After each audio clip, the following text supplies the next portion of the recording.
Sir mute లో ఉన్నారు sir.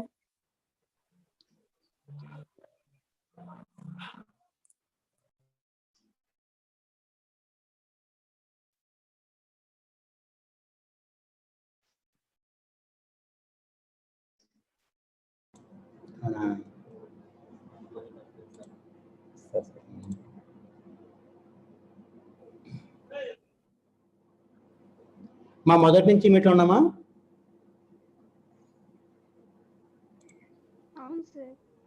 సరే అమ్మా. అవును సార్.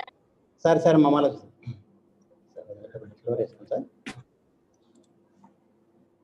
వాల్మీకి మహర్షి రచించినటువంటి శ్రీమద్ రామాయణంలోని బాలకాండాన్ని మనం ఉపవాచకముగా చెప్పుకుంటున్నాం. పాఠ్యభాగంలో విశ్వామిత్ర మహర్షి దశరథ మహారాజు వద్దకు వచ్చి తాను చేయబోతున్నటువంటి యాగమునకు రక్షకులుగా రామ లక్ష్మణులను పంపించమని కోరాడు. అందుకు దశరథుడు ముందుగా నిరాకరించినప్పటికీ కులగురువైనటువంటి వశిష్ఠుని యొక్క హిత వచనంతో అంగీకరించాడు. రామ లక్ష్మణులు ధనస్సులు ధరించిన వారై విశ్వామిత్రుని వెంట బయలుదేరారు. ఆ సరయూ నది తీరం వెంట చాలా దూరం ప్రయాణించిన తర్వాత విశ్వామిత్రుడు రామలక్ష్మణులకు బల అతి బల అనేటువంటి 2 విద్యలను ఉపదేశించాడు. వీటి ప్రభావం వల్ల అలసట, ఆకలి దప్పులు, రూపకాంతులు, ఆకలి దప్పులు ఉండవు, రూపకాంతులు తగ్గవు.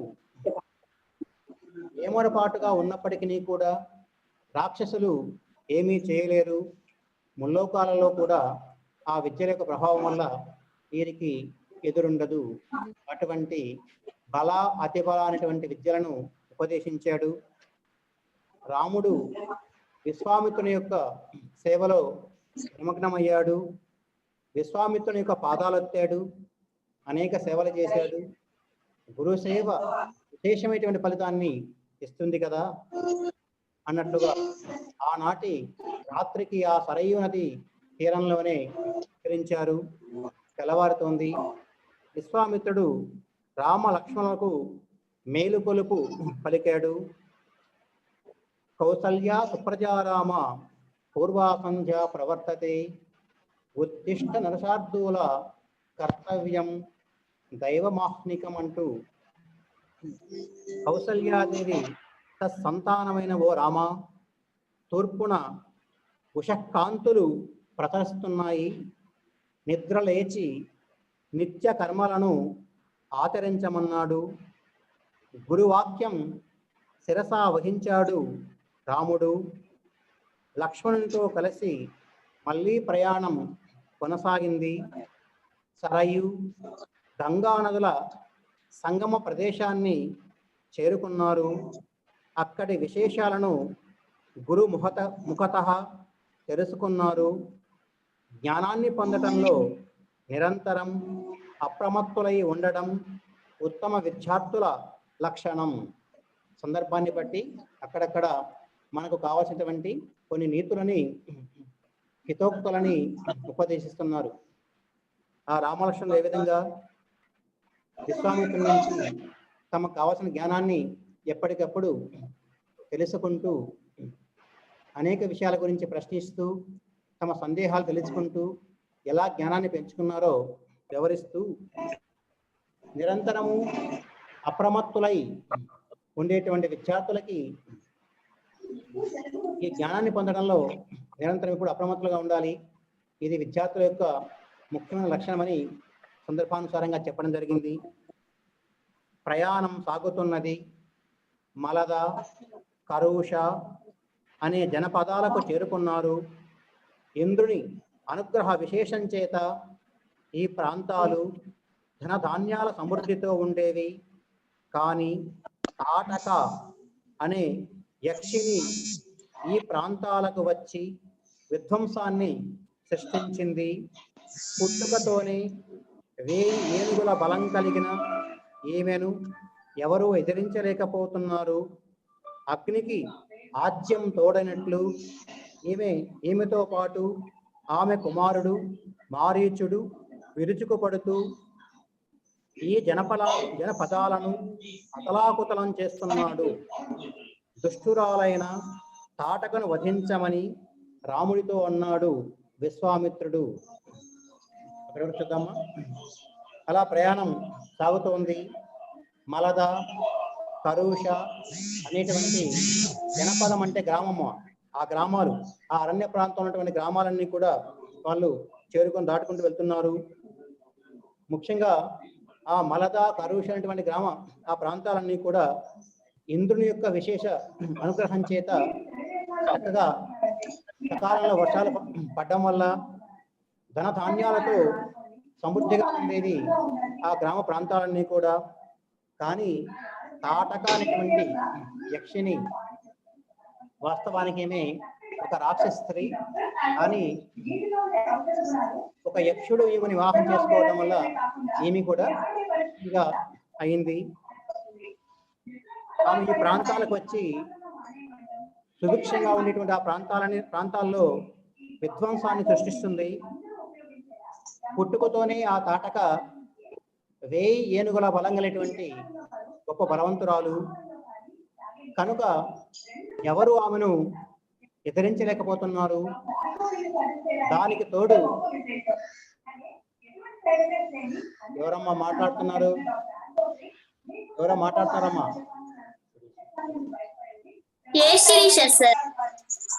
మా మీట్లో మనం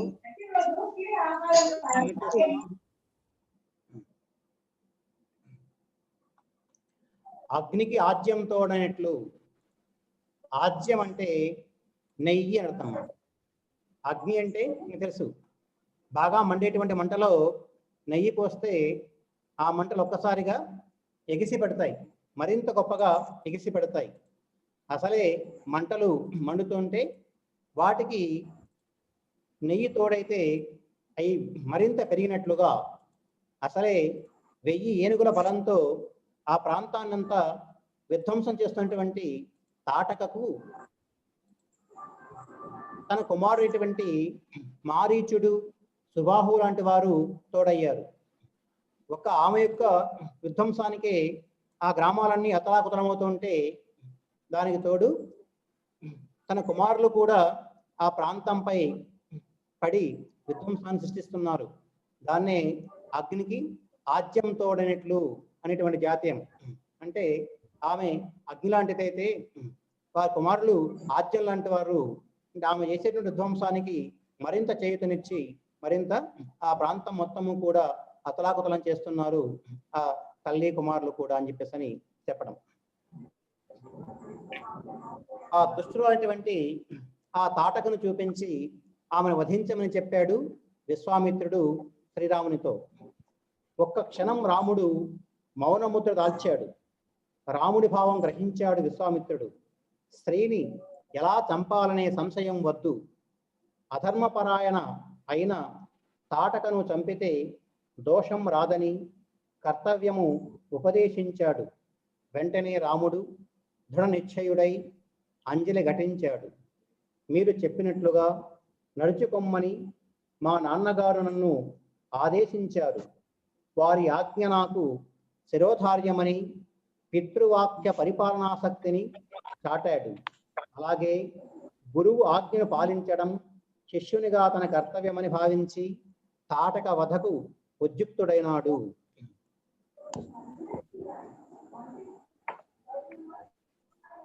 మరి ఆ ప్రాంతాన్నంతా కూడా విధ్వంసం సృష్టించినటువంటి ఆ తాటకను సంహరించమని విశ్వామిత్రుడు చెప్పగానే రాముడు కొద్దిసేపు మౌనం దాల్చాడు.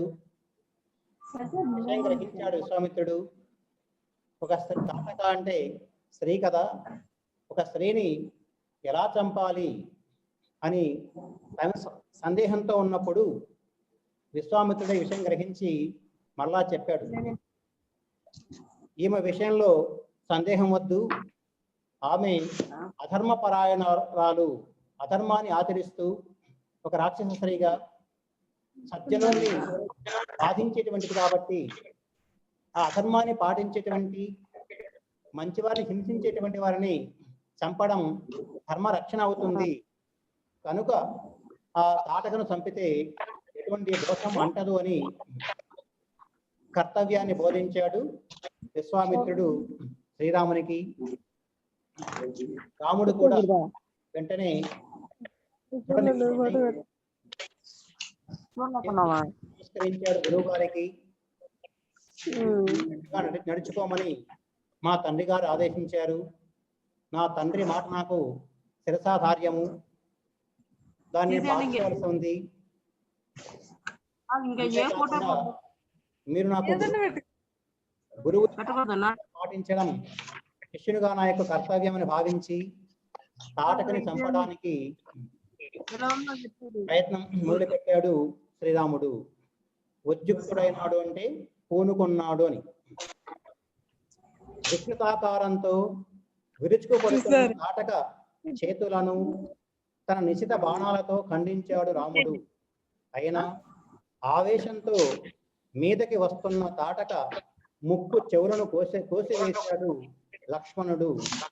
తాటక ఆవేశం రెండింటి తాను కనపడకుండా వాళ్ళపై రాళ్లవాన కురిపిస్తున్నది. ఇదంతా గమనిస్తున్నాడు విశ్వామిత్రుడు. సంధ్యాకాలం సమీపిస్తున్నది. ఈ లోపే తాటకను పరలోకానికి పంపమని పురమాయించాడు. అసుర సంధ్యాకాలంలో రాక్షసులు మహాబలాన్ని పొందుతారు. ఎదుర్కోవడం కష్టం. ఇక ఏమాత్రం ఆలస్యం చేయకుండా రాముడు శబ్దవేధి విద్యను ప్రదర్శిస్తూ బాణప్రయోగం చేశాడు. క్షణకాలంలో తాటక నేలపై పడి ప్రాణాలను వదిలింది. తాటక వధతో దుష్ట సంహారానికి పూనుకొన్నాడు రాముడు. ఇంద్రాది దేవతలు రాముణ్ణి స్తుతించారు. సంతుష్టుడైన విశ్వామిత్ర మహర్షి రామునకు ఎన్నో దివ్యాస్త్రాలను అనుగ్రహించాడు. గురువు అనుగ్రహిస్తే ఇవ్వలేనిదేమిటి, శిష్యుడు పొందలేనిదేమిటి? వికృతమైనటువంటి ఆకారం కలిగినటువంటి రాక్షసి ఆ తాటక విరుచుకుపడుతూ వస్తున్నది. రాముడు తన పదునైనటువంటి బాణాలతో ఆ తాటక యొక్క రెండు చేతులను ఖండించాడు. అప్పుడు ఆమె మరింత ఆవేశంతో వారిపైకి వస్తుండగా లక్ష్మణుడు తన యొక్క బాణాల చేత ఆ తాటక యొక్క చెవులను ముక్కులను తెగునట్లుగా బాణాన్ని సంధించాడు. తాటక యొక్క ఆవేశం రెండింతలైంది. తాను రాక్షస మాయలు కలిగినది కాబట్టి వారికి కనిపించకుండా వారిపై రాళ్ల వర్షాన్ని కురిపిస్తున్నది. ఇదంతా గమనిస్తున్నటువంటి విశ్వామిత్రుడు శ్రీరాముని ప్రోత్సహిస్తూ సంధ్యాకాలం సమీపిస్తోంది, ఈలోపే తాటకను సంహరించాలి, ఈ అసుర సంధ్యాకాలంలో రాక్షసులు మహాబలాన్ని పొందుతారు, అటువంటిప్పుడు వారిని ఎదుర్కోవడం మహా కష్టమవుతుంది కనుక రామ ఏమాత్రం ఆలస్యం చేయకుండా తాటకను సంహరించమని చెప్పగా రాముడు ఆమె కనిపించలేదు కాబట్టి ఆమె వచ్చేటువంటి ఆ శబ్దాన్ని బట్టి శబ్దవేధి అనేటువంటి విద్య, అంటే కనిపించకపోయినప్పటికీ కూడా ఆ వచ్చేటువంటి శబ్దాన్ని బట్టి బాణంతో సంహరించేటువంటి విద్య శబ్దవేధి అనేటువంటి విద్య. ఆ శబ్దవేధి అనేటువంటి విద్యను ప్రదర్శిస్తూ బాణ ప్రయోగం చేశాడు శ్రీరాముడు. క్షణకాలంలో రాముని యొక్క బాణానికి తాటక నేలపై పడి ప్రాణాలు విడిచింది. తాటక వధతో శ్రీరాముడు ఆ దుష్ట సంహారానికి పూనుకున్నట్లుగా అయింది. ఎందుకంటే ఆయన జన్మించడానికే ఈ దుష్ట సంహారం అటువంటి కారణం, ఆ నెపంతోనే జన్మించాడు. కాబట్టి ఆ దుష్ట సంహారం అనేటువంటిది ఈ తాటక రాక్షసి సంహారంతోనే ప్రారంభం అయినట్లుగా భావించాలి, రాముడందుకు పూనుకున్నట్టుగా భావించాలి. ఇంద్రాది దేవతలు రాముణ్ణి ఎంతో కీర్తించారు. విశ్వామిత్రుడు కూడా ఎంతో సంతోషించాడు. రామునికి అనేక దివ్య అస్త్రాలను అనుగ్రహించాడు. గురువు అనుగ్రహిస్తే ఇవ్వలేనిదేమిటి, శిష్యుడు పొందలేనిది ఏమిటి అంటే, నిజంగా గురువు శిష్యునికి అనుగ్రహించాలనుకున్నప్పుడు తాను తన శక్తి మేరకు ఇవ్వగలుగుతాడు, శిష్యుడు అన్ని కూడా పొందగలుగుతాడు గురువు నుంచి అని చెప్పేసి ఒక నీతి వాక్యాన్ని చెప్పడం. రామ లక్ష్మణ సహితుడై విశ్వామిత్రుడు సిద్ధాశ్రమం చేరుకున్నాడు. అదే అతని యజ్ఞభూమి. రామలక్ష్మణులు వినయంగా చేతులు జోడించి గురువు గారిని యజ్ఞ దీక్షను స్వీకరించమని ప్రార్థించారు. మన్నించాడు మహర్షి. యజ్ఞ దీక్షితుడయ్యాడు. మరునాడే ఎవరమ్మా మ్యూట్ చేసుకోండి, శబ్దాలు చేయొద్దండి. యజ్ఞం ప్రారంభమైంది. 6 రోజుల పాటు సాగే ఈ యజ్ఞ విషయంలో అత్యంత జాగరూకులై ఉండమని రామ లక్ష్మణులకు సూచించారు మునులు. 5 రోజులైంది. కంటి మీద కునుకు లేకుండా యజ్ఞాన్ని కాపాడుతున్నారు రామ లక్ష్మణులు. కర్తవ్యాన్ని నెరవేర్చడంలో ఇంత నిష్ఠ ఉండాలి. చివరి రోజు ఉన్నట్టుండి ఒక్కసారిగా యజ్ఞకొండం నుండి జ్వాలలు ఎగసిపడ్డాయి. ఇది రాక్షసుల రాకకు సూచన. తాటకని సంహరించిన తర్వాత రామలక్ష్మణులు విశ్వామిత్రుని వెంట సిద్ధాశ్రమానికి చేరుకున్నారు. అది విశ్వామిత్రుడు యజ్ఞం చేసేటువంటి ఆశ్రమ ప్రాంతం. రామలక్ష్మణులు వినయంగా విశ్వామిత్రునికి నమస్కారం చేసి ఇక ఆ యజ్ఞాన్ని ప్రారంభించడానికి దీక్షను పొందమని కోరారు. విశ్వామిత్రుడు కూడా యాగ దీక్షను తీసుకున్నాడు. మరునాడే యజ్ఞం ప్రారంభమైంది. మొత్తం 6 రోజుల పాటు కొనసాగేటువంటి ఈ యజ్ఞానికి రామలక్ష్మణులు రెయ్యింబగలు నిద్రించకుండానే కాపలా కాస్తూనే ఉన్నారు. 5 రోజులు పూర్తయింది. చివర 6వ రోజున ఉన్నట్టుండి ఒక్కసారిగా యజ్ఞగుండము నుంచి మంటలు ఎగిసిపడ్డాయి. ఇది రాక్షసుల యొక్క రాకకి సూచనగా భావించాలి. మా మధ్యలో మాట్లాడకండి. మారీచ సుబాహులు అనుచరులతో వచ్చారు. యజ్ఞ వేదికలు రక్తవర్షంతో కలిసి ముద్దయ్యాయి. రాముడు మానవాస్త్రాన్ని మారీచుడిపైకి ప్రయోగించాడు. దాని దెబ్బకు మారీచుడు 100 యోజనాల దూరం ఎగిరి సముద్రంలో పడిపోయాడు. స్పృహ కోల్పోయి గిరగిరా తిరుగుతూ కొట్టుకుపోతున్నాడు. మరు నిమిషంలో ఆగ్నేయాస్త్రంతో సుబాహుని వక్షస్థలాన్ని వృక్కలు చేశాడు. వాయువ్యాస్త్రంతో మిగతా రాక్షసుల కనిపించాడు. రాక్షస బాధ తొలగింది. యజ్ఞం నిర్విఘ్నంగా జరిగింది. విశ్వామిత్రుడు సంతోషించాడు. సమర్థులైన శిష్యులను చూసి ఏ గురువు మామూలు కాల్స్ లో చేసుకోవాలంటే మామూలు కాల్స్ లో పోతాయి. ఎవరమ్మా మ్యూట్ చేసుకోండి, శబ్దం రాకూడదు. స్టేటస్ రాదు. రాక్షసుల యొక్క సూచన మేరకు సూచన అందింది. అంతలోనే మారీచ సుబాహువులు ఆ వేదిక వద్దకు వచ్చి పైనుంచి రక్తవర్షం కురిపించడం ప్రారంభించారు. ఆ ప్రాంతమంతా రక్తం చేత తడిసి ముద్దయింది. రాముడు సీతేషువు అనేటువంటి మానవాస్త్రాన్ని ప్రయోగించాడు ఆ మారీచుని పైకి. ఆ అస్త్రం యొక్క ప్రభావంతో మారీచుడు 100 యోజనాల దూరం గల సముద్రంలో వెళ్ళి పడ్డాడు.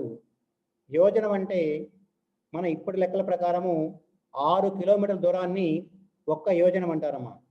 100 యోజనాలు అంటే 600 కిలోమీటర్లని మనం లెక్కించుకోవాలి. ఆ విధంగా ఆ సీతేశ్వటువంటి మానవాస్త్రాన్ని ప్రయోగించగానే మారీచుడు ఆ బాణంపై దెబ్బకి 100 యోజనాల దూరం ఎగిరి పడి సముద్రంలో పడ్డాడు. కోల్పోయి గిరగిరా తిరిగి కొట్టుకుపోతున్నాడు. అంతలో మరు నిమిషంలోనే రాముడు ఆగ్నేయాస్త్రాన్ని ప్రయోగించి సుబాహుని సంహరించాడు. ఇతర రాక్షసులందరినీ కూడా వాయువ్యాస్త్రంతో వారిని సంహరించడం జరిగింది. ఈ విధంగా ఆ యాగానికి రాక్షసుల యొక్క బాధ తొలగిపోయింది. యజ్ఞం నిర్విఘ్నంగా జరిగింది. విశ్వామిత్రుడు సంతోషించాడు. సమర్థులైనటువంటి శిష్యులను చూసి ఏ గురువు సంతోషించాడు. శిష్యులు సమర్థులుగా తయారైనప్పుడు, బాగా అన్ని విషయాల్లో రాణిస్తున్నప్పుడు గురువులు ఎప్పుడు కూడా సంతోషిస్తుంటారు. గురువు యొక్క శిష్యుల యొక్క ఉన్నతి గురువుకి మిక్కిలి ఆనందాన్ని కలిగిస్తుంది కదా అనేటువంటి ఒక సామాన్య విషయాన్ని ఇక్కడ చెప్పడం జరిగింది. మరునాడు ఉదయాన్నే రామలక్ష్మణులు విశ్వామిత్రుని ఎదుట వినయంతో నిలిచారు. ఇంకా ఏమి చేయాలో ఆజ్ఞాపించమన్నారు. విశ్వామిత్రుడు, ఓ రామ, మిథిలానగర ప్రభువు పరమధార్మికుడైన జనక మహారాజు ఒక యజ్ఞాన్ని చేయ సంకల్పించాడు. మనం అక్కడికి వెళదాం. అక్కడ అద్భుతమైన ఒక మహాధనస్సు ఉంది. నీవు ధనస్సును చూడవచ్చునన్నాడు. సంసిద్ధులయ్యారు రామ లక్ష్మణులు. మునిని అనుసరిస్తూ మిథిల వైపుగా ముందుకు సాగుతున్నారు.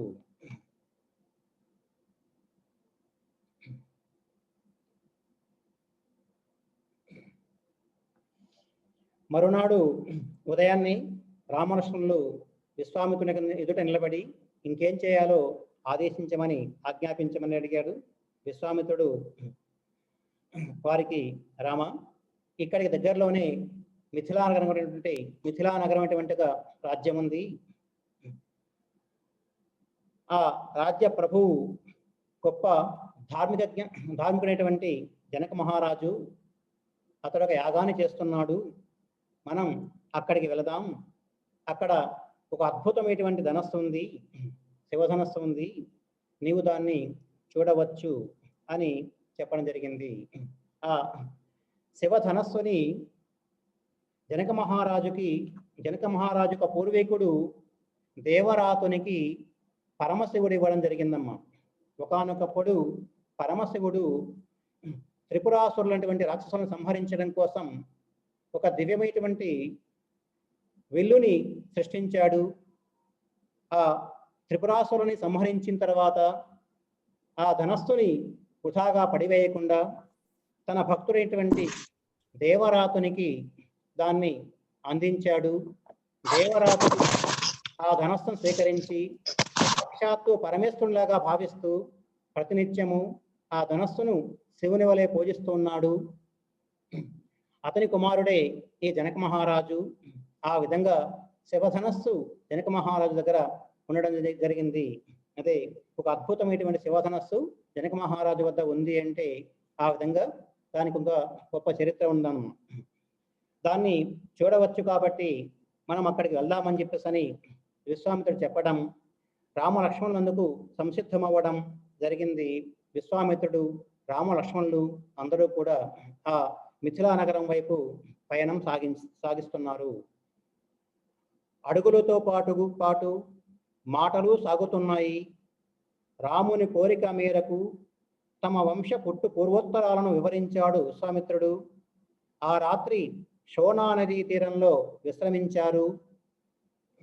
మరునాడు పవిత్ర గంగానదిని దర్శించారు. స్నానాలు ఆచరించి విద్యుక్త ధర్మాలను నెరవేర్చారు. గంగా వృత్తాంతాన్ని వినగోరుతున్నానని వినయంగా అడిగాడు రాముడు. వినిపించాడు విశ్వామిత్రుడు. అలా పయనం సాగిస్తున్నప్పుడు వారు నడుస్తూనే అనేక విషయాల గురించి చెప్పుకోవడం జరుగుతుంది. ముఖ్యంగా రాముడు కోరగా విశ్వామిత్రుడు తన యొక్క చరిత్ర చెప్పడం జరిగింది. తన పుట్టు పూర్వోత్తరాలంటే విశ్వామిత్రుడు కుశవంశంలో జన్మించేటువంటి ఒక రాజు. తన పూర్వ చరిత్ర చెప్పడమ్మా. తనకు రాజుగా ఉండేవానని ఒకనాడు ఆ అరణ్యానికి వెళ్ళినప్పుడు అక్కడ ఆ నందినీ ధేనువును చూడటము, ఆ ధేనువు యొక్క గొప్పతనాన్ని గ్రహించేటువంటి వాడై తనకు కావాలని అడగటము, వశిష్ఠుడు ఇవ్వడానికి నిరాకరించటము, తాను రాజు కాబట్టి తన యొక్క శారీరక పరాక్రమము చేత దాన్ని స్వాధీనం చేసుకోవడం కోసం ప్రయత్నించడము. అయితే మానవ శక్తి ఆ వశిష్ఠుని యొక్క తపశ్శక్తి ముందు ఓడిపోవడం జరుగుతుంది. ఒక రాజుగా తాను గొప్ప పరాక్రమం కలిగి ఉన్నప్పటికీ కూడా తన శారీరక శక్తి కంటే కూడా వశిష్ఠ మహర్షి యొక్క తపశ్శక్తి చాలా గొప్పది అని గ్రహించాడు విశ్వామిత్రుడు. రాజ్యానికి వచ్చిన తర్వాత తాను ఆ గొప్పదైనటువంటి తపశ్శక్తిని ఎలాగైనా సాధించాలి అని తన రాజ్యాన్ని విడిచిపెట్టి అరణ్యాలకు వెళ్ళి చాలా కాలం తపస్సు చేసి ఋషిగాను, మహర్షిగాను, బ్రహ్మర్షిగాను తయారయ్యాడు విశ్వామిత్రుడు. ఇది అతని యొక్క కథ. తన పుట్టు పూర్వోత్తర కథ అంటే తాను ఏ విధంగా ఒక రాజుగా ఉండి ఒక ఋషిగా ఎలా అయ్యాడో చెప్పినటువంటి కథ ఈ విశ్వామిత్రుని యొక్క కథ. ఇవంతా కూడా వివరించాడు విశ్వామిత్రుడు. ఆనాటి రాత్రికి వారు శోణా నది అనేటువంటి నదీ తీరంలో విశ్రమించారు.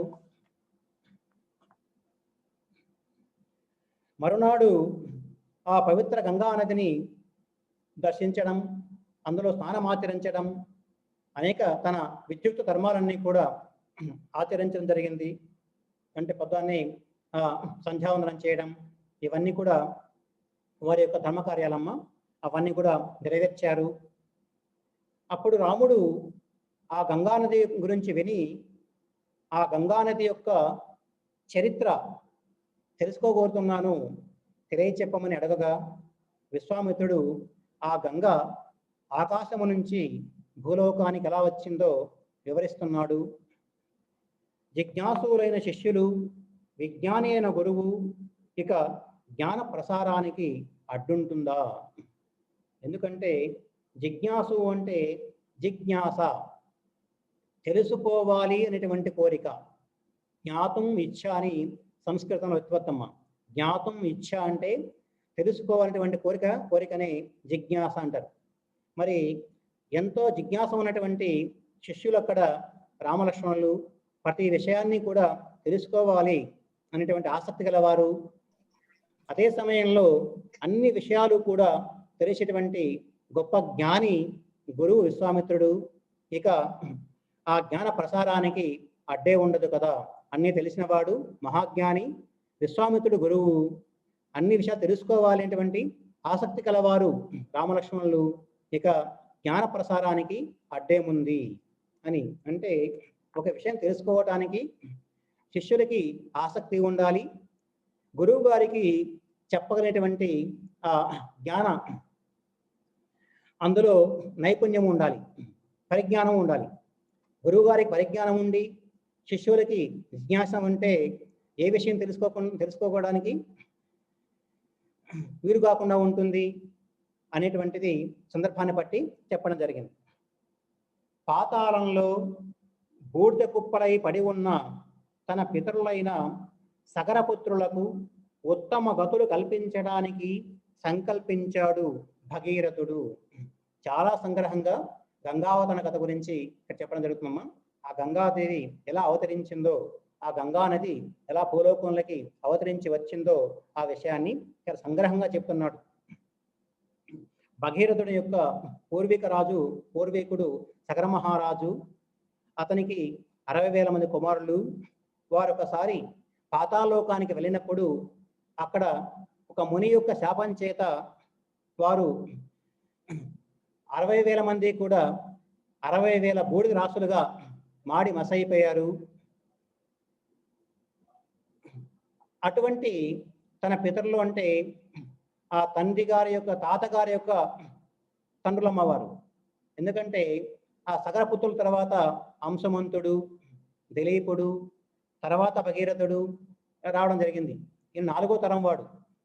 అంతకు ముందు వారు పాతాళలోకానికి వెళ్ళి ముని శాపం వశం చేత కాలి బూడిద రాసులుగా అయిపోయారు. అక్కడ అలా వారికి మోక్షం లేకుండా అక్కడే వారు బూడిద రాసులుగా ఉన్నారు. వారికి ఆ గంగాజలాన్ని తర్పించడం ద్వారా మోక్షం కలిగించాలి అని తెలుసుకున్నాడు. అందుకోసం సంకల్పించాడు భగీరథుడు. అందుకు ఒకటే మార్గం, సురగంగను వారి బూడిద కుప్పలపై ప్రవహింపచేయటం. సురగంగ స్వర్గలోకంలో ప్రవహించేటువంటి గంగా నదిని తీసుకుని వచ్చి పాతాళలోకానికి తీసుకుని వెళ్ళి ఆ గంగా నది ప్రవాహం చేత ఆ 60,000 బూడిద కుప్పలను తడిపితే ఆ 60,000 మంది తన పూర్వీకులకి మోక్షం కలుగుతుంది అని తెలుసుకున్నాడు భగీరథుడు. కానీ ఆకాశంలోని గంగను పాతాళానికి దింపడం ఒక పట్టాన జరిగే పనేనా? అయినా దృఢ సంకల్పానికి అసాధ్యమైనది లేదు. మరి ఎక్కడో ఆకాశంలో స్వర్గలోకంలో ఉన్నటువంటి గంగా నదిని తీసుకుని రావటం, పాతాళ లోకానికి తీసుకుని వెళ్ళటం, ఇదంతా కూడా జరిగేటువంటి పనేనా? సాధ్యమయ్యేటువంటి పనేనా? అయినా కూడా భగీరథుడు సాధ్యాసాధ్యాల గురించి ఏమాత్రం ఆలోచించకుండా అందుకు పూనుకున్నాడు. గట్టి సంకల్పాన్ని పొందితే అసాధ్యమైనది లేదు అని భావించాడు. భగీరథుడు తీవ్ర తపస్సు చేశాడు. బ్రహ్మను శివుణ్ణి మెప్పించాడు. ముందుగా ఆ స్వర్గలోకంలో ప్రవహించేటువంటి గంగా నదిని పంపడానికి బ్రహ్మ అనుగ్రహించాడు. అయితే ఆ స్వర్గలోకము నుంచి ఆకాశం నుంచి భూమిపై పడేటువంటి ఆ గంగను భరించడం కోసము పరమశివుడు ఒక్కడే సమర్థుడని తెలుసుకొని పరమశివుని గురించి తపస్సు చేసి ఆయన్ను ఒప్పించాడు. ఎన్ని అడ్డంకులు ఎదురైనా సంకల్పము నుంచి పక్కకు తప్పుకోలేదు. గంగను పాతాళం దాకా తీసుకుని వెళ్ళటంలో సఫల మనోరథుడయ్యాడు. ఈ విధంగా చివరికి శివుణ్ణి ఒప్పించటం, గంగ ఆకాశము నుంచి శివుని శిరస్సు పైకి, అక్కడి నుంచి హిమాలయ పర్వతాలపైకి దుమికి అలా ప్రవహించుకుంటూ వెళ్ళి పాతాళానికి చేరటం, తన పితరులకందరికీ కూడా మోక్షాన్ని కలిగించడం జరిగింది. ఈ విధంగా ఎంతో పట్టుదలతో చేశాడు కాబట్టి ఒక జాతీయం ఏర్పడింది, భగీరథ ప్రయత్నం అని. అసాధ్యమైన కార్యాన్ని పట్టుదలతో నెరవేర్చడాన్నే భగీరథ ప్రయత్నం అనేటువంటి జాతీయంగా చెప్తారు. ఎన్ని అడ్డంకులు వచ్చినప్పటికీ కూడా అదే పట్టుదల విషయంలో కార్యాన్ని నిర్వహిస్తే అటువంటి కార్యం గురించి చెప్పేటప్పుడు భగీరథ ప్రయత్నం చేశాడు అని ఒక జాతీయాన్ని చెప్పడం జరుగుతుంది. భగీరథుని వంశంలోని వాడే శ్రీరాముడు. ఈ రాముడు కూడా ఆ భగీరథుని యొక్క వంశంలోని వాడే. అతని పూర్వీకుల్లో ఈ భగీరథుడు ఒకడు. 21 మంది ముందు పూర్వీకులు ఉన్నారమ్మా. వాళ్ళలో భగీరథ మహారాజు కూడా ఒకడు ఆ వంశంలో ఉన్నటువంటి వాడే. గంగావతరణాన్ని గురించి విశ్వామిత్రుడు రాముడికి చెప్పడంలో ఒక ఆంతర్యం ఉంది. తన పూర్వీకులు ఎంత గొప్పవారో తెలుసుకొని దానికి అనుగుణంగా నడవడం, పితరుల పట్ల ఎంత భక్తి ప్రపత్తులుండాలో తెలపడం, పట్టిన పని ఫలవంతమయ్యే వరకు పట్టుదల ఎలా ఉండాలో చెప్పడం. అయితే ఇవన్నీ నేరుగా చెప్పలేదు విశ్వామిత్రుడు, అయినా ఆంతర్యాన్ని గ్రహించాడు రాముడు. ఇదే ఉత్తమ గురు శిష్యుల వ్యవహారం. ఇవన్నీ ఎందుకు చెప్పాడు విశ్వామిత్రుడు అని చెప్పంటే, రాముడికి తన పూర్వీకులు ఎటువంటి వారో తెలియాలి. తన పూర్వీకులు తమ తండ్రుల పైన ఎటువంటి గౌరవం కలిగి ఉండేవారో తెలియాలి. అన్నిటికంటే మించి ఒక పని చేపట్టినప్పుడు అది నెరవేరే వరకు కూడా పట్టుదలతో ఎలా ఉండాలో చెప్పడం. ఇవన్నీ లక్ష్యాలుగా కలిగి విశ్వామిత్రుడు రామునికి ఆ గంగావతరణ కథ చెప్పడం జరిగింది. ఇవన్నీ కూడా నేరుగా విశ్వామిత్రుడు చెప్పకుండా